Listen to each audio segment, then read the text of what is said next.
Komisi Pemilihan Umum Jawa Timur menyatakan tingkat partisipasi masyarakat Jawa Timur dalam pemilu 2024 sudah di atas target nasional.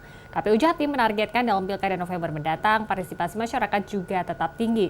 Salah satu upaya yang gencar dilakukan KPU adalah dengan sosialisasi tatap muka ke berbagai lapisan masyarakat. Target partisipasi masyarakat dalam pemilu di tingkat nasional adalah sebesar 82%. KPU Jawa Timur merilis pada pemilu lalu tingkat partisipasi masyarakat Jawa Timur sudah di atas target nasional, yaitu sebesar 83,35%. Tingkat partisipasi masyarakat tertinggi justru terjadi di Pulau Madura. Kabupaten Bangkalan menjadi kabupaten dengan tingkat partisipasi tertinggi di Jawa Timur sebesar 98,61%, disusul dengan Kabupaten Sampang 98%. Sementara itu, justru kota besar seperti Surabaya menjadi kota dengan tingkat partisipasi terendah di Jawa Timur dengan perolehan 75,35%.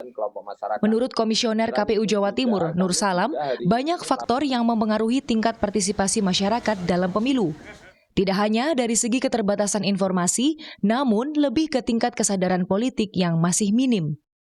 Variabel instrumen partisipasi pemilih itu banyak. Tidak hanya informasi, tidak hanya faktor calonnya gitu, tidak hanya faktor KPU-nya, Bawaslu-nya, tetapi tingkat kesadaran.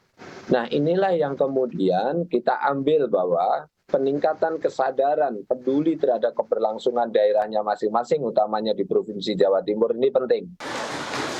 Permasalahan lain yang seharusnya tidak terjadi dalam pesta demokrasi mendatang adalah pilkada dengan peserta calon tunggal atau biasanya dikenal dengan istilah melawan kotak kosong. Tidak dapat dipungkiri beberapa daerah untuk pemilihan wali kota Surabaya hingga pemilihan gubernur Jawa Timur masih dihadapi dengan kondisi calon tunggal.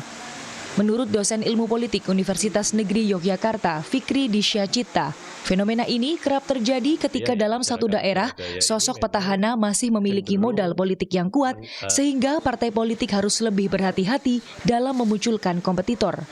Ya, kalau kita lihat mulai dari Pilgub Jawa Timur sampai dengan Pilwali Surabaya, begitu kita lihat memang baru ada satu calon kuat atau satu pasangan calon yang terlihat lebih unggul begitu ya, sehingga kemudian bibit-bibit kompetitor itu nyaris tidak nampak.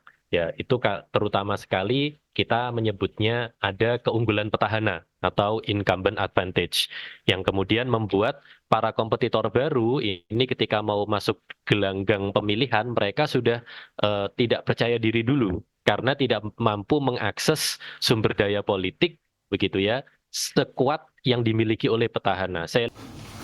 Menghadapi berbagai dinamika pilkada mendatang, KPU Jatim terus melakukan sosialisasi kepada masyarakat.